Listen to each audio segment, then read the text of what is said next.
Hello friends, എല്ലാവർക്കും Kiran study സർക്കിളിന്റെ പുതിയൊരു വീഡിയോയിലേക്ക് സ്വാഗതം. ഇന്ന് നമ്മൾ ചെയ്യാൻ പോകുന്ന ഭാഗം എന്ന് പറയുന്നത് LGS മിഷൻ 90, അതായത് LGS എക്സാം വരുവാണല്ലോ. അപ്പൊ LGS എക്സാമിന് എങ്ങനെ 90 മാർക്ക് സ്കോർ ചെയ്യാം എന്നതിനെ കുറിച്ചുള്ള ഒരു സ്ട്രാറ്റജി ക്ലാസ് ആണ് ഇത്. സ്ട്രാറ്റജിയോടെ മാത്രം നമ്മൾ എന്ത് ചെയ്യില്ല, നിർത്തില്ല. ഇതൊരു പ്ലേലിസ്റ്റ് ആയിട്ട് നമ്മൾ ക്രിയേറ്റ് ചെയ്യുന്നുണ്ടാവും. ഇതിൽ നമ്മൾ വീക്ക്ലി ടൈം ടേബിളിൽ വരുന്ന എല്ലാ വീഡിയോസും നമ്മൾ അപ്ലോഡ് ചെയ്യുന്നതായിരിക്കും, ഇൻക്ലൂഡിങ് കറണ്ട് അഫയേഴ്സ്. ഓക്കെ, അപ്പൊ നിങ്ങൾക്ക് മാർക്ക് പെട്ടെന്ന് സ്കോർ ചെയ്യാൻ വേണ്ടി ഹെൽപ്ഫുൾ ആയിരിക്കും എന്ന് ഞാൻ വിചാരിക്കുന്നു. അപ്പൊ എന്റെ പേര് Kiran. @Kiran PSC study circle എന്നുണ്ട് ടെലഗ്രാം ചാനലുണ്ട്. അതിൽ നിങ്ങൾക്ക് ഇതുമായി ബന്ധപ്പെട്ട PDF-ഉം മറ്റ് ഡാറ്റകളും എല്ലാം എന്ത് ചെയ്യുന്നതായിരിക്കും, ലഭിക്കുന്നതായിരിക്കും. സമയം കളയാതെ നമുക്ക് എന്ത് ചെയ്യാം, നമ്മുടെ കാര്യത്തിലേക്ക് കിടക്കാം. അതാണ് ഏറ്റവും ഇമ്പോർട്ടൻ്റ് ആയ സംഭവം. ഒരു PSC എക്സാം ക്രാക്ക് ചെയ്യണമെങ്കിൽ നമ്മുടെ കയ്യിൽ 3 സംഭവങ്ങൾ വേണം. ഒന്നാമത്തെ എന്ന് പറയുന്നത് ഹാർഡ് വർക്കാണ്. അത് വേറെ ആരും ചെയ്യില്ല, നിങ്ങൾ തന്നെ ചെയ്യണം. സാർ എല്ലാം ഇംഗ്ലീഷിലാണോ? അല്ല അല്ല. ഓക്കെ, ഇത് ഞാൻ ഇംഗ്ലീഷ് മലയാളത്തിലാക്കുമ്പോൾ വലിയ സുഖമില്ല, അതുകൊണ്ട് ഇംഗ്ലീഷ് തന്നെ അടിച്ചു എന്നേ ഉള്ളൂ. വിഷമിക്കണ്ട. ഓക്കെ, അപ്പൊ ഒന്നാമത്തെ കാര്യമാണ് ഹാർഡ് വർക്ക്. അത് നിങ്ങൾ തന്നെ ചെയ്യണം, നിങ്ങൾക്ക് വേണ്ടി വേറെ ആരും ചെയ്യാൻ വരില്ല. രണ്ടാമത്തെ കാര്യമാണ് സ്മാർട്ട് വർക്ക്. എല്ലാ കാര്യവും പഠിക്കണ്ട, കുത്തിയിരുന്ന് പഠിക്കണ്ട എന്ന രീതിയിലുള്ള സംഭവമായിരിക്കും ഉണ്ടാവേണ്ടത്. ഓക്കെ, അത് ഞാൻ എന്ത് ചെയ്യുന്നതായിരിക്കും, നിങ്ങളെ ഗൈഡ് ചെയ്യുന്നതായിരിക്കും.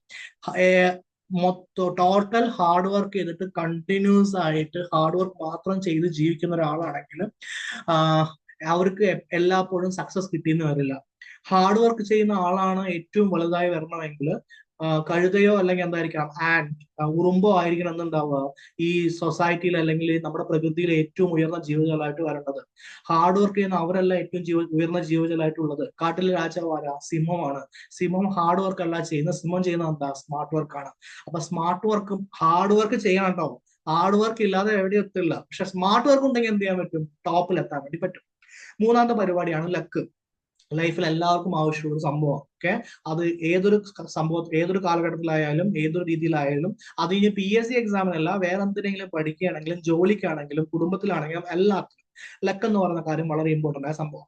പക്ഷെ PSC-യുടെ കാര്യത്തിൽ എങ്ങനെയാണ്, ഏത് സ്റ്റേജിലാണ് ഉണ്ടാവുക?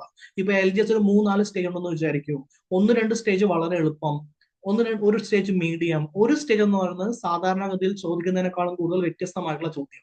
അങ്ങനെയെങ്കിൽ ആ സ്റ്റേജിൽ ആരാണോ വന്നത് അവർക്ക് ആ കട്ട് ഓഫ് ക്ലിയർ ചെയ്യാൻ, അല്ലെങ്കിൽ പ്രിലിംസ് ക്ലിയർ ചെയ്യാൻ, അല്ലെങ്കിൽ ജോലി കിട്ടാൻ കുറെ കൂടി ഡിഫിക്കൽട്ട് ആയിരിക്കില്ലേ ബാക്കിയുള്ളവരെ കമ്പയർ ചെയ്യുമ്പോൾ? തീർച്ചയായും ആയിരിക്കും. ഓക്കെ, അപ്പൊ ആ ഒരു സാധനം ലക്കിലുണ്ട്. നിങ്ങൾ എക്സാം എഴുതിയതിനു ശേഷം ഒരുപാട് ക്വസ്റ്റ്യൻ PSC ക്യാൻസൽ ചെയ്താലോ, അല്ലെങ്കിൽ നിങ്ങൾ പറഞ്ഞതല്ല ആൻസർ എന്ന് പറഞ്ഞിട്ട് ശരിയായ ആൻസർ അല്ലാതെ വേറെ ആൻസർ വന്നിട്ട് ചലഞ്ച് ചെയ്തതിനു ശേഷം മാറ്റിയില്ലെങ്കിലോ, ഇങ്ങനെയുള്ള ഒരുപാട് കാര്യങ്ങൾ വരാവുന്നതല്ലേ. ഓക്കെ, പക്ഷെ നമ്മൾ നോക്കേണ്ട കാര്യം ഒന്നും രണ്ടും, ഹാർഡ് വർക്കും സ്മാർട്ട് വർക്കും നമ്മുടെ കൂടെ ഉണ്ടെങ്കിൽ ലക്ക് എന്തായിരിക്കും, നമ്മുടെ കൂടെ ഓട്ടോമാറ്റിക്കലി വരുന്നതായിരിക്കും. എങ്കിൽ നമുക്ക് ഹാർഡ് വർക്കും സ്മാർട്ട് വർക്കും എങ്ങനെ നോക്കാം. എന്റെ പേര് കിരൺ ആയതുകൊണ്ട്, ഈ PSC സ്റ്റഡി മെത്തേഡ് ആയതുകൊണ്ട് ഇതിന്റെ പേരാണ് KPSM, അതായത് കിരൺ PSC സ്റ്റഡി മെത്തേഡ് എന്നാണ് ഇതിനെ പറയാൻ വേണ്ടി പോകുന്നത്. ഓക്കെ, എന്ന് വെച്ച് കഴിഞ്ഞാൽ നമ്മൾ എല്ലാ ടോപ്പിക്കും എടുത്തൊന്നും പഠിക്കില്ല. ഏകദേശം ഒരു 50% ടോപ്പിക് നമ്മൾ എന്ത് ചെയ്യുള്ളൂ, എടുത്ത് പഠിക്കുള്ളൂ. 50% ടോപ്പിക് പഠിച്ച് നമ്മൾ 90 മാർക്ക് സ്കോർ ചെയ്യും. യെസ്, ഓക്കെ, അവിടെയാണ് ഇതിന്റെ ഏറ്റവും വലിയ കാര്യമായിട്ടുള്ളത്. പിന്നെ ഒരു കാര്യമുണ്ട്, നമ്മൾ എങ്ങനെയാണോ പറയുന്നത് ആ രീതിയിൽ വേണം എന്ത് ചെയ്യാൻ, പഠിക്കാൻ വേണ്ടിയിട്ട്. അല്ലെങ്കിൽ അവിടെ ഇവിടെയും ചെറിയൊരു പ്രശ്നങ്ങൾ വരാനുള്ള സാധ്യതയുണ്ട്. ഫോർ എക്സാമ്പിൾ, നമ്മുടെ പപ്പുച്ചേട്ടൻ ഒരു സിനിമയിൽ പറഞ്ഞ പോലെ താമരശ്ശേരി ചുരം. ഓക്കെ, താമരശ്ശേരി ചുരത്തുനിന്ന് പുള്ളി റോഡ് റോളറും കൊണ്ട് പോകുമ്പോൾ ഒന്ന് അങ്ങോട്ടോ ഒന്ന് ഇങ്ങോട്ടോ പോയി കഴിഞ്ഞാൽ എന്തോ ഒരു പ്രശ്നം ഉണ്ടാവാനുള്ള സാധ്യതയുണ്ട്. അവിടെ തൽക്കാലത്തേക്ക് അങ്ങോട്ടോ ഇങ്ങോട്ടോ പോകണ്ട, എന്ത് ചെയ്താൽ മതി, ഡയറക്റ്റ് ആയിട്ട് പോയാൽ മതി. അപ്പൊ പുള്ളി ഉടനെ റോഡ് റോളർ ഇടിച്ച് നിർത്തിയ ഉടനെ PWക്കാർ പുള്ളിക്ക് എന്ത് കൊടുത്ത്, അവാർഡ് കൊടുത്തു. എന്ന് വെച്ചാൽ ഈ പരിപാടി കഴിഞ്ഞ ഉടനെ എനിക്ക് എന്ത് കിട്ടുന്നതായിരിക്കും, ജോലി കിട്ടുന്നതായിരിക്കും. ഇത്രയും കാര്യം ഓക്കെ അല്ലേ? അതെ. അപ്പോ ഏത് ടോപ്പിക്കാണ് ഡീറ്റെയിൽ ആയി പഠിക്കേണ്ടത്, ഏത് ടോപ്പിക്കാണ് നോർമലായി പഠിക്കേണ്ടത്, നമ്മൾ എല്ലാത്തിലും പറയുന്നുണ്ടാവും. കറണ്ട് അഫയേഴ്സ് നമ്മൾ സിലബസ് ബേസ്ഡ് ആയിരിക്കും എന്ത് ചെയ്യുക, പഠിക്കാൻ വേണ്ടി പോവുക. സർ, ചില കാര്യങ്ങൾ മനസ്സിലായി, ചില കാര്യങ്ങൾ മനസ്സിലായിട്ടില്ല. വീഡിയോ സ്റ്റാർട്ട് ചെയ്തിട്ടുള്ളൂ, ഒരു 10 മിനിറ്റ് കാര്യങ്ങളുള്ളൂ, ദാ പോയി ദാ വന്നു. എങ്കിൽ സിലബസിന്റെ ആദ്യ 3 ഭാഗങ്ങൾ നമുക്ക് നോക്കാം. ഇന്ത്യൻ സ്വാതന്ത്ര്യ സമര കാലഘട്ടവുമായി ബന്ധപ്പെട്ട രാഷ്ട്രീയ, സാമൂഹിക, സാംസ്കാരിക മുന്നേറ്റങ്ങൾ, ദേശീയ പ്രസ്ഥാനങ്ങൾ, സ്വാതന്ത്ര്യ സമര സേനാനികൾ, ഭരണ സംവിധാനങ്ങൾ തുടങ്ങിയവ എന്നീ കാണുമ്പോൾ ഇതില് ഇന്ത്യൻ ഹിസ്റ്ററിയുമായി ബന്ധപ്പെട്ട എല്ലാം ഇല്ലേ. ഗാന്ധിജിയും സ്വാതന്ത്ര്യ സമരവും ഉണ്ട്, സ്വാതന്ത്ര്യ സമര സേനാനികളായിട്ടുള്ള ദാദാഭായ് നവറോജി, സുരേന്ദ്രനാഥ് ബാനർജി എല്ലാം ഉണ്ട്. ദേശീയ പ്രസ്ഥാനങ്ങൾ INC ഉണ്ട്, മറ്റ് സംഘടനയുണ്ട്. ഭരണ സംവിധാനത്തിൽ വിവിധ തരം ആക്ടുകൾ ഉണ്ട്. ഓക്കെ, 1773 ആക്ട്, അങ്ങനെയുള്ള സംവിധാനങ്ങളുണ്ട്. എന്താ പറയാ, രാഷ്ട്രീയ, സാമൂഹിക, സാംസ്കാരിക മുന്നേറ്റങ്ങൾ, 1857 വിപ്ലവം ഉണ്ട്. ഉൾഗതൻ സമരമുണ്ട്. അപ്പൊ ഒരുപാട് കാര്യങ്ങൾ അതിൽ ഉണ്ടെന്ന് മനസ്സിലായി. സിലബസ് ഭയങ്കര വാസ്റ്റ് ആണ്. 5 മാർക്കാണ് അത് കൊടുത്തിരിക്കുന്നത്. നെക്സ്റ്റ്, സ്വാതന്ത്ര്യാനന്തര ഇന്ത്യ നേരിട്ട വെല്ലുവിളികൾ, യുദ്ധങ്ങൾ, പഞ്ചവത്സര പദ്ധതി, വിവിധ മേഖലകളിലെ പുരോഗതി നേട്ടങ്ങൾ എന്ന് പറഞ്ഞിട്ട് വളരെ ലാവിഷായിട്ട് ടോപ്പിക് കൊടുത്തിട്ടുണ്ട്. അതിൽ പഞ്ചവത്സര പദ്ധതി നമുക്ക് എന്ത് ചെയ്യാം, ഇത്രയാണ് പഠിക്കാണെന്ന് വിചാരിക്കാം. പക്ഷെ വിവിധ മേഖലയിലെ പുരോഗതിയും നേട്ടങ്ങളും, ഏതൊക്കെ മേഖല? എല്ലാ മേഖലയും ഉണ്ടാവും. അല്ലെങ്കിൽ അയൺ ആൻഡ് സ്റ്റീൽ ആണോ, അലുമിനിയം ആണോ, പ്രാഥമിക മേഖലയാണോ, ദ്വിതീയ മേഖലയാണോ, തൃതീയ മേഖലയാണോ, ഓരോ മേഖല എന്തൊക്കെയാ മാറ്റം വന്നത്, ഇപ്പൊ എന്താ കറണ്ട് എന്നൊക്കെ പറഞ്ഞ് പഠിക്കേണ്ട സിറ്റുവേഷൻ ഉണ്ട്. ഇനി നമുക്ക് ഭരണഘടന നോക്കാം. ഒരു പൗരന്റെ അവകാശവും കടമയും വളരെ സിമ്പിളാ. മൗലികാവകാശം, മൗലിക കടമ. അത് കഴിഞ്ഞിട്ട് ഇന്ത്യൻ ഭരണഘടന അടിസ്ഥാന വിവരങ്ങൾ. അതിൽ എന്താ ഉള്ളത്? ഓക്കെ, ഭരണഘടന അസംബ്ലിയിലോ കാര്യങ്ങൾ വന്നൂടെ, എവിടെ നിന്ന് എന്തെടുത്തു എന്ന് വന്നൂടെ, ഇന്ത്യൻ ഭരണഘടനയുള്ള പൗരത്വം വന്നൂടെ, ഇന്ത്യൻ ഭരണഘടനയുള്ള പ്രസിഡന്റ്, ഗവൺമെന്റ് വിവിധ ഘടകങ്ങൾ വന്നില്ലേ? നിങ്ങൾക്ക് സാർ പറഞ്ഞ മനസ്സിലായി. എന്ന് വെച്ചാൽ ഉള്ള സിലബസിനെ 4-5 വാക്കായിട്ട് എഴുതാൻ വേണ്ടിയിട്ട് മൊത്തമായിട്ട് എന്ത് ചെയ്യുന്നു, എഴുതി വെച്ചിരിക്കുന്നു എന്ന രീതിയിലാണ് ഇവിടെ നമുക്ക് എന്ത് കാണാൻ പറ്റുന്നത്, സിലബസിനെ കാണാൻ പറ്റുന്നത്. എങ്കിൽ നമ്മൾ ഒരു കാര്യം നമുക്ക് മനസ്സിലായി, LGSന്റെ സിലബസ് എന്ന് പറഞ്ഞാൽ വളരെ വലുതാണ്. ഇനി LGSന്റെ കാര്യം എന്ന് വെച്ച് കഴിഞ്ഞാൽ അത് ഈ സിലബസ് മാത്രമേ വരുള്ളൂ. അല്ലെങ്കിൽ സിലബസിൽ ഇപ്പൊ 5 മാർക്ക് പറഞ്ഞിട്ടുണ്ട്, ഇന്ത്യൻ ഹിസ്റ്ററി 5 മാർക്ക്, കറക്റ്റ് 5 മാർക്കിന്റെ ക്വസ്റ്റ്യൻ വരുള്ളൂ. അങ്ങനെ ഒന്നുമില്ല. ഓക്കെ, അപ്പൊ സിലബസ് പറഞ്ഞ മാത്രമേ വരുള്ളൂ എന്ന് ഒരു ഉറപ്പില്ല. എന്താ മാർക്ക് പറഞ്ഞ പോലെ വരുള്ളൂ എന്ന് ഉറപ്പില്ല. പക്ഷെ എല്ലാ സബ്ജക്റ്റും അങ്ങനെയല്ല. സർ അങ്ങനെ വിചാരിച്ചു കഴിഞ്ഞാൽ, അപ്പൊ ആദ്യം നമ്മുടെ സ്ട്രാറ്റജി നമ്മൾ ചെയ്യാൻ പോകുന്ന കാര്യം സബ്ജക്റ്റിനെ 2ആയി തിരിക്കും. അതുകൊണ്ട് നമ്മുടെ സ്ട്രാറ്റജിയുടെ ഫസ്റ്റ് സ്റ്റെപ്പ് എന്ന് വെച്ച് കഴിഞ്ഞാൽ സബ്ജക്റ്റിനെ 2ആയി തിരിക്കാൻ വേണ്ടി പോകുന്നതാണ്. ഒന്നാമത്തെ സബ്ജക്റ്റിൽ നമ്മൾ എന്ത് ചെയ്യുന്നു, ഹോട്ട് ടോപ്പിക്സ് മാത്രമേ പഠിക്കൂ. രണ്ടാമത്തെ സബ്ജക്ട് നമ്മൾ എന്ത് ചെയ്യുന്നതായിരിക്കും, മൊത്തമായി പഠിക്കുന്നതായിരിക്കും. For example, Indian history. അതായത് ഇവിടെ സിലബസിൽ കൊടുത്തിരിക്കുന്ന 3 ഭാഗങ്ങളും ഏതൊക്കെ ഭാഗങ്ങളാ? ഒന്ന് Indian history, 2 post independence history, കൂടെ എക്കണോമിക്സ്, കൂടെ കോൺസ്റ്റിറ്റ്യൂഷൻ. ഇത്രയും ഞാൻ അവിടെ കൊടുത്തിട്ടില്ലേ? ഇതെല്ലാം നമ്മൾ ഹോട്ട് ടോപ്പിക്സ് മാത്രമേ പഠിക്കുള്ളൂ. കാരണം എല്ലാം കൂടി പഠിക്കാൻ പോയി നമ്മൾ എന്ത് കിട്ടും, നമ്മൾ ബാക്കി മാർക്സ് നമ്മുടെ കയ്യിൽ നിന്ന് പോകുന്നതായിരിക്കും. ഓക്കെ, ഇത്രയും കാര്യം മനസ്സിലായ? എങ്കിൽ ഇനി അതിനുശേഷം സ്റ്റെപ്പ് നമ്പർ 1, ഏത് സബ്ജക്ട് ഡീറ്റെയിൽ ആയി പഠിക്കണമെന്നും ഏത് സബ്ജക്ട് കുറവായി പഠിക്കണമെന്നും തീരുമാനിക്കുന്നു. സ്റ്റെപ്പ് നമ്പർ 2, ടോപ്പിക്കിനെ നമ്മൾ 2ആയി ഡിവൈഡ് ചെയ്യുന്നു. ഒന്ന് ലോങ്, ഒന്ന് ഷോർട്ട്. ഫോർ എക്സാമ്പിൾ, ഗാന്ധിജി സ്വാതന്ത്ര്യ സമരം എന്ന് പറഞ്ഞ ടോപ്പിക് ഉണ്ട്. അത് വളരെ വലുതാണ്, ഒരുപാട് കാര്യങ്ങൾ ഡിസ്കസ് ചെയ്യാനുണ്ട്. ഗാന്ധിജി വന്നത് തൊട്ട് സ്വാതന്ത്ര്യം കിട്ടിയത് വരെ ഉണ്ട്. ചമ്പാരൻ സത്യാഗ്രഹം ഉണ്ട്, നിസ്സഹകരണ പ്രസ്ഥാനമുണ്ട്, നിയമലംഘന പ്രസ്ഥാനമുണ്ട്, ഒരുപാട് കാര്യങ്ങൾ ഗാന്ധി ചെയ്തിട്ടുണ്ട്. എന്താണ് സത്യാഗ്രഹം എന്നുണ്ട്, ഒരുപാട് പ്രശ്നമുണ്ട്. എങ്കിൽ അതെല്ലാം ഒരു വീഡിയോയിൽ ഉൾക്കൊള്ളിക്കുക എന്ന് പറഞ്ഞാൽ നമുക്ക് നടക്കാൻ പറ്റാത്ത പരിപാടിയാണ്. അങ്ങനെയുള്ള ടോപ്പിക്കിന് വേണ്ടിയിട്ട് നമ്മൾ സെപ്പറേറ്റ് പ്ലേലിസ്റ്റിൽ, ഇപ്പൊ ഇന്ത്യൻ ഹിസ്റ്ററി ആണ് ഇന്ത്യൻ ഹിസ്റ്ററി, അല്ലെങ്കിൽ ജോഗ്രഫി ആണെങ്കിൽ ജോഗ്രഫി എന്ന് നമ്മൾ കൊടുക്കുന്നതായിരിക്കും. അതുമായി ബന്ധപ്പെട്ട ഭാഗങ്ങൾ എന്തുണ്ടാവും, ആ പ്ലേലിസ്റ്റിൽ ഉണ്ടാവും. എന്നിട്ട് ഈ പ്ലേലിസ്റ്റിൽ നമ്മൾ മിഷൻ 90ൽ അതിന്റെ എല്ലാ PYQs പ്രാക്ടീസ് ക്വസ്റ്റ്യൻ നമ്മൾ എന്തായിരിക്കും ചെയ്യുന്നതായിരിക്കും. അപ്പൊ അടുത്ത്, സാർ എല്ലാ ടോപ്പിക്കിന്റെ ഇങ്ങനെ PYQ പ്രാക്ടീസ് ക്വസ്റ്റ്യൻ മാത്രമേ ഉണ്ടാവുള്ളൂ? ഇല്ല, ഷോർട്ട് ടോപ്പിക് ഉണ്ട്. ആ മുഴുവൻ ഷോർട്ട് ടോപ്പിക്കിന്റെയും വീഡിയോസ് ഈ പ്ലേലിസ്റ്റിൽ ഉണ്ടാവുന്നതായിരിക്കും. കൂടാതെ കറണ്ട് അഫയേഴ്സ്, വരാൻ സാധ്യതയുള്ള എല്ലാ കറണ്ട് അഫയേഴ്സിന്റെയും വീഡിയോ ഇതിലുണ്ടായിരിക്കും. കൂടാതെ മുൻകാല ചോദ്യങ്ങൾ, എല്ലാ PYQs ഇതിലുണ്ടായിരിക്കും. നമ്മൾ ചെയ്യാൻ പോകുന്നത് വീക്ക്ലി ടൈം ടേബിൾ അനുസരിച്ചാണ്. അപ്പൊ വീക്ക്ലി ടൈം ടേബിൾ എന്തൊക്കെ പഠിക്കാൻ പറ്റുന്നുണ്ട് അത് മുഴുവൻ എന്തുണ്ടായിരിക്കും, ഇവിടെ ഈ ഭാഗങ്ങളിൽ ഉണ്ടായിരിക്കുന്നതായിരിക്കും. ഓരോ ആഴ്ച കഴിയും തോറും എത്ര മാർക്ക് നിങ്ങൾക്ക് കിട്ടിയെന്ന് നിങ്ങൾക്ക് അറിയാൻ പറ്റും. അങ്ങനെയാണ് നമ്മൾ എന്ത് ചെയ്യുക, കോൺഫിഡൻസ് വർദ്ധിപ്പിക്കാൻ വേണ്ടി പോകുന്നത്. ഓക്കെ, എങ്കിൽ ഏതൊക്കെ സബ്ജക്റ്റ് ആണ് ഡീറ്റെയിലി പഠിക്കേണ്ട കാര്യമുള്ളത്? ഒന്ന്, ജീവശാസ്ത്രം 5 മാർക്ക്. ഈ 5 മാർക്കിന് 5 കാര്യങ്ങൾ അവിടെ തന്നിട്ടുണ്ട്. അപ്പോൾ പരിസ്ഥിതി പ്രശ്നമുണ്ട്, നമുക്ക് ഒരുപാട് കാര്യങ്ങൾ പഠിക്കാനുണ്ട്. മനുഷ്യശരീരം, ഒരുപാട് കാര്യങ്ങൾ പഠിക്കാനുണ്ട്. ജീവകവും അപര്യാപ്ത രോഗങ്ങളെ കുറിച്ച് പഠിക്കാനുണ്ട്. ഇതിൽ തന്നിരിക്കുന്ന എല്ലാ ഭാഗങ്ങളും നിന്നും എന്ത് ചെയ്യും, ക്വസ്റ്റ്യൻ വരുന്നതായിരിക്കും. ഇനി നമ്മൾ ഇതിൽ ചെയ്യാൻ പോകുന്നു, മനുഷ്യശരീരത്തിൽ എല്ലാം പഠിക്കാൻ പോയാൽ ടൈം പോവുകയെ. അപ്പൊ നമ്മൾ എന്ത് ചെയ്യും, അതിലെ ഹോട്ട് ടോപ്പിക്സ് എടുക്കും. ഓക്കെ, അങ്ങനെ നമ്മൾ ചെയ്യുന്നതായിരിക്കും. സോ അത് എപ്പോഴാ ചെയ്യുക, ഇപ്പൊ നമ്മൾ തുടങ്ങിയിട്ടല്ലേ ഉള്ളൂ. ഓരോ ആഴ്ച കഴിയുന്തോറും നമ്മൾ ഈ സ്ട്രാറ്റജിയിൽ എന്തൊക്കെയാണ് ചെയ്യുന്നത്, എങ്ങനെയൊക്കെയാണ് ചെയ്യുന്നത്, നമ്മൾ എന്ത് ചെയ്യും, ഡെവലപ്പ് ചെയ്തുകൊണ്ടേയിരിക്കും. അപ്പൊ വീക്ക്ലി വീഡിയോസിന് വേണ്ടി എന്ത് ചെയ്യുക, വെയിറ്റ് ചെയ്യാം. ഓക്കെ, രണ്ടാമത്തെ കാര്യമാണ് ഭൗതികശാസ്ത്രം, രസതന്ത്രം. ഇത്രയും കാര്യമുണ്ട്, നമുക്ക് ഡീറ്റെയിൽ ആയി പഠിക്കണം. 5 മാർക്കാണ്. നിങ്ങൾക്കറിയാം, ഒരിക്കലും ഇവര് പറഞ്ഞ പോലെ ചിലപ്പോൾ 5 മാർക്കുകളെക്കാളും എന്ത് ചെയ്യും, കൂടുതൽ വരാനുള്ള സാധ്യതയുണ്ട്. ഇനി അടുത്ത പരിപാടിയാണ് പൊതുജനാരോഗ്യം. എത്ര മാർക്കാ? 10 മാർക്ക്.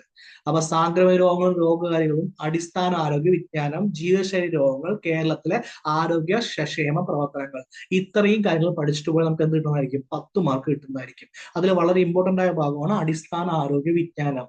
ഇത് ലോജിക്കലി അറിയേണ്ട കാര്യമുണ്ട്, ഒരുപാട് പ്രാക്ടീസ് ക്വസ്റ്റ്യൻ നമുക്ക് ചെയ്യേണ്ട കാര്യമുണ്ട്. അപ്പൊ ഇങ്ങനത്തെ കുറച്ച് സബ്ജക്റ്റ് ഉണ്ടെന്ന് മനസ്സിലായില്ലേ? അപ്പൊ നമ്മൾ ചെയ്യേണ്ടത് ഹിസ്റ്ററി, കോൺസ്റ്റിറ്റ്യൂഷൻ, അല്ലെങ്കിൽ ജോഗ്രഫി എന്ന് പറഞ്ഞു പോകുന്നതിനേക്കാളും സയൻസ് ഇവിടെ വളരെ ഇമ്പോർട്ടന്റ് ആയ ഒരു സംഭവമാണ് എന്ന് നമുക്ക് മനസ്സിലായി. ഫിസിക്സ്, കെമിസ്ട്രി ആൻഡ് ബയോളജി, ഇതിലാണ് നിങ്ങൾ ഡീറ്റെയിൽ ആയി പഠിക്കേണ്ടത്. ബാക്കിയെല്ലാം നമ്മൾ എന്ത് ചെയ്യും? ഹോട്ട് ടോപ്പിക്സ് തരുന്നതായിരിക്കും, അതെന്ത് ചെയ്യുക? പഠിച്ചിട്ട് പോവുക. അപ്പൊ പൊതുജനാരോഗ്യം, ഭൗതികശാസ്ത്രം, രസതന്ത്രം, ജീവശാസ്ത്രം എന്നിവ ഡീറ്റെയിൽ ആയി പഠിക്കുക. ഓക്കെ അല്ലെ?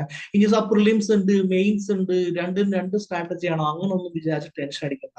എല്ലാത്തിനും ഒറ്റ സ്ട്രാറ്റജിയാണ്. സമാധാനം എന്ത് ചെയ്താൽ മതി? പഠിച്ചാൽ മതി. അപ്പൊ ഏറ്റവും വലിയ പ്രശ്നം കറണ്ട് അഫയേഴ്സ്, ആനുകാലിക വിഷയങ്ങൾ 20 മാർക്ക് ഉണ്ട്. എന്താ ചെയ്യാന്ന് വെച്ച് കഴിഞ്ഞാൽ മൊത്തം 20 കറണ്ട് അഫയർ നമ്മൾ സിലബസ് ബേസ്ഡും ന്യൂസ് ബേസ്ഡും രണ്ടായി തിരിക്കുന്നതായിരിക്കും. 18 ക്വസ്റ്റ്യൻ സിലബസ് ബേസ്ഡ് ആയിരിക്കും വരാൻ പോകുന്നത്. നമ്മൾ അതിലായിരിക്കും എന്ത് ചെയ്യുക? പ്രധാനമായിട്ട് കോൺസെൻട്രേറ്റ് ചെയ്യുന്നുണ്ടാവുക. 2 ക്വസ്റ്റ്യൻ അതിനുവേണ്ടി നമുക്ക് PYQs എന്ത് ചെയ്യാം.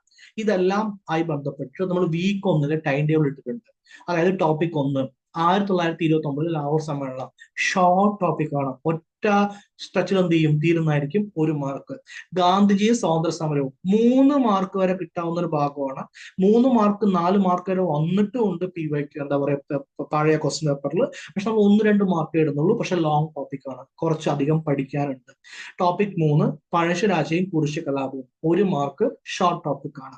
മൗലിക കടമ, 1 മാർക്ക് ഷോർട്ട് ടോപ്പിക് ആണ്. 1857 വിപ്ലവം, 1 മാർക്ക് ഷോർട്ട് ടോപ്പിക് ആണ്. ഓക്കെ അല്ലെ? അത് ഷോർട്ട് ടോപ്പിക് അല്ലല്ലോ, അത് കുറച്ച് ലോങ് ടോപ്പിക് ആണ്. തെറ്റിപ്പോയതാ, ഞാൻ എന്ത് ചെയ്യാം? അപ്ഡേറ്റ് ചെയ്യാം. അതെന്താണ്? ആക്ച്വലി കുറച്ച് ലോങ് ടോപ്പിക് ആണ്. 1857 വിപ്ലവം ലോങ് ടോപ്പിക് ആണ്. ഗുരുവായൂർ സത്യാഗ്രഹം 1 മാർക്ക് ഷോർട്ട് ടോപ്പിക് ആണ്. വൈക്കം സത്യാഗ്രഹം 1 മാർക്ക് ഷോർട്ട് ടോപ്പിക് ആണ്. എന്ന് വെച്ചാൽ വീക്ക് 1 നമ്മൾ GK പാർട്ടിൽ നിന്ന്, സയൻസ് അല്ലാതെയുള്ള ബാക്കിയുള്ള പാർട്ടിൽ നിന്ന് 7 മാർക്ക് സ്കോർ ചെയ്യാനുള്ള കാര്യങ്ങൾ പഠിക്കുന്നതായിരിക്കും. ഇതുമായി ബന്ധപ്പെട്ട എല്ലാ വീഡിയോസും ഗാന്ധിജിയും സ്വാതന്ത്ര്യ സമരവും 1857 വിപ്ലവവും അതിന്റെ സെപ്പറേറ്റ് പ്ലേലിസ്റ്റിൽ ഉണ്ടാവും. ബാക്കിയെല്ലാം ഇതേ പ്ലേലിസ്റ്റിൽ ഉണ്ടാവും. അതുമായി ബന്ധപ്പെട്ട എല്ലാ PYQs ഉണ്ടാവുന്നതായിരിക്കും. എങ്കിൽ കറണ്ട് അഫയറിന്റെ പ്രശ്നമില്ലേ? അതെ. സംസ്ഥാനത്തെ മന്ത്രിമാർ ചേഞ്ച് ചെയ്യാൻ പോവുകയാണ്. ഇത് കണ്ട ഉടനെ നിങ്ങളുടെ മൈൻഡിൽ വരാൻ പോകുന്ന കാര്യമാണ്, മന്ത്രിമാർ ചേഞ്ച് ചെയ്യാൻ പോകുന്നത്. ഓക്കെ, മനസ്സിലായി? ഇപ്പൊ ഇലക്ഷൻ വരാൻ പോകുന്നുണ്ട്. അപ്പൊ 2 കാര്യങ്ങളും പഠിക്കുന്നതായിരിക്കും. ഒന്ന്, ഇപ്പോൾ ഉള്ളത് ആരാണ്, ഇലക്ഷൻ കഴിഞ്ഞതിന് ശേഷം അടുത്തത് ആരൊക്കെയാണ് വന്നിരിക്കുന്നത്. ചേഞ്ച് ആയാലും ചേഞ്ച് ആയില്ലെങ്കിലും, ഇനി ഭരണം മാറിയാലും മാറിയില്ലെങ്കിലും നമ്മൾ എന്ത് ചെയ്യും? 2 പഠിക്കുന്നതായിരിക്കും. മന്ത്രിമാർ ഉറപ്പായി മാറുമല്ലോ. അടുത്താണ് കേന്ദ്രമന്ത്രിമാർ, അതെന്തായാലും മാറാൻ സാധ്യതയില്ല, അത് പഠിക്കുന്നതായിരിക്കും. നോബൽ പ്രൈസ് 2021 മുതൽ 2025 വരെ. സാർ എന്തിനാ 21 പഠിക്കുന്നത്? മക്കളെ 2025 ക്വസ്റ്റ്യൻ പേപ്പറിൽ 2022 നോബൽ പ്രൈസ് ചോദിച്ചിട്ടുണ്ടെങ്കിൽ അവർക്ക് 2021 ചോദിക്കുന്നതിൽ കുഴപ്പമൊന്നുമില്ലല്ലോ. അതുകൊണ്ടാണ് വർഷം ഇട്ടിരിക്കുന്നത് കേട്ടോ. തണ്ണീർത്തട ദിനം 2024 മുതൽ 2026 വരെ. പരിസ്ഥിതി ദിനം 2021 മുതൽ 2026 വരെ. എന്തിനാ സാർ 2021 എടുത്തിരിക്കുന്നത്? 2021 10 വർഷത്തെ UN പരിസ്ഥിതിയെ കുറിച്ചുള്ള അവരുടെ ഒരു പ്രോഗ്രാം സ്റ്റാർട്ട് ചെയ്തിരിക്കുന്നത്. 2022 എന്ന് പറയുന്നത് 1972 ഈ പരിസ്ഥിതിയുമായി ബന്ധപ്പെട്ട സംഘടന നമ്മൾ ക്രിയേറ്റ് ചെയ്യാൻ വേണ്ടി പോകുന്നത്. അപ്പൊ അതിന്റെ 50-ാം വാർഷികമാണ്. 2023 1973 നമ്മൾ പരിസ്ഥിതി ദിനം ആദ്യമായിട്ട് ആചരിക്കുന്നത്. അതിന്റെ 50-ാം വാർഷികമാണ്. അങ്ങനെയെങ്കിൽ 2021, 22, 23 ഓട്ടോമാറ്റിക്കലി ആയില്ലേ? 24, 25, 26 എന്തായാലും പഠിക്കേണ്ടതല്ലേ? അതുകൊണ്ടാണ് 2021-26 ഇട്ടിരിക്കുന്നത്. എത്ര വർഷം പഠിക്കണം നമ്മൾ ഇടുന്നതായിരിക്കും. അതെന്ത് ചെയ്യുക? ഒന്ന് ഫോളോ ചെയ്യുക. ഇത്രയും കാര്യം ഓക്കെ അല്ലേ? ഡണ്ണാണല്ലോ. മാത്സും റീസണിങ്ങുമായി ബന്ധപ്പെട്ടിട്ട് സമയവും ദൂരവും വയസ്സുമായി ബന്ധപ്പെട്ട കണക്കുകൾ. അപ്പൊ ഇവിടെ മാത്സും റീസണിങ്ങും 2 മാർക്കാണ് പഠിക്കുന്നത്. കറണ്ട് അഫയേഴ്സ് എന്ന് പറയുന്നത് സംസ്ഥാന മന്ത്രിമാർ, കേന്ദ്രമന്ത്രിമാർ, നോബൽ പ്രൈസ്, പരിസ്ഥിതി ദിനം എന്നിവ ഷുവർ ഷോർട്ട് ആയിട്ടുള്ള കറണ്ട് അഫയേഴ്സ്. അവിടെ 4 മാർക്ക് കിട്ടും. തണ്ണീർത്തടം എന്താ സാറേ? അത് ഷുവർ ഷോർട്ട് അല്ല. നമുക്ക് അതിനെക്കുറിച്ച് നെക്സ്റ്റ് എന്ത് ചെയ്യാം? എങ്ങനെയാണ് കറണ്ട് അഫയേഴ്സിന്റെ മൊത്തം ഡിവിഷൻ വരുന്നത് നമുക്ക് ഡിസ്കസ് ചെയ്യാം.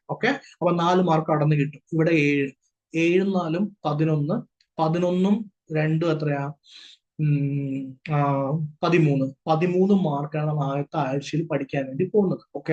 സാർ ഇതെല്ലാം ഡീറ്റെയിൽ ആയിട്ട് പഠിക്കാനുണ്ടോ? ഇല്ലല്ലോ. അതല്ലേ ഷോർട്ട് ലോങ് നമുക്ക് ഇട്ടിരിക്കുന്നത്. അത് ഞാൻ പറഞ്ഞ പോലെ പഠിക്കണേ. ലോങ് ആണെങ്കിൽ എന്ത് ചെയ്യണം, ഡീറ്റെയിൽ ആയിട്ട് പഠിക്കണം. ഷോർട്ട് ആണെങ്കിൽ ഡീറ്റെയിൽ ആയിട്ട് പഠിക്കണ്ട. അവിടെ 1857 വിപ്ലവം മാത്രം എനിക്ക് മാറ്റാറുണ്ട്, കുറച്ച് ലോങ് ആണ് പഠിക്കാനുള്ളത്. ഷോർട്ട് ആയിട്ട് എന്താ പഠിച്ചാൽ പോരാ. അത്രയും കാര്യം ഓക്കെ അല്ലേ? ഡൺ ആണല്ലോ. അപ്പൊ ഇതുമായി ബന്ധപ്പെട്ടിട്ടുള്ള എല്ലാ വീഡിയോസുമായി നമുക്ക് എന്ത് ചെയ്യാം, ഈ പ്ലേലിസ്റ്റിൽ വീണ്ടും കണ്ടുകൊണ്ടേയിരിക്കാം. അടുത്ത സ്ട്രാറ്റജിയുമായിട്ട് അടുത്ത ആഴ്ച എന്ത് ചെയ്യാം, കാണാം. സ്മാർട്ട് ആയിട്ട് എന്ത് ചെയ്യുക, പഠിക്കുക. ഓക്കെ. എന്തെങ്കിലും ആവശ്യമുണ്ടെങ്കിൽ ഈ ടെലഗ്രാം ചാനലിൽ എന്ത് ചെയ്യുക, ഡൗട്ട് ചോദിക്കുക. @Kiran PSC study circle. അപ്പൊ ഇതുപോലെ ഈ പ്ലേലിസ്റ്റിലുള്ള വീഡിയോസുമായിട്ടും അടുത്ത ആഴ്ച പുതിയ സ്ട്രാറ്റജിയുമായി കാണുന്നവരെ Tata, bye bye and take care.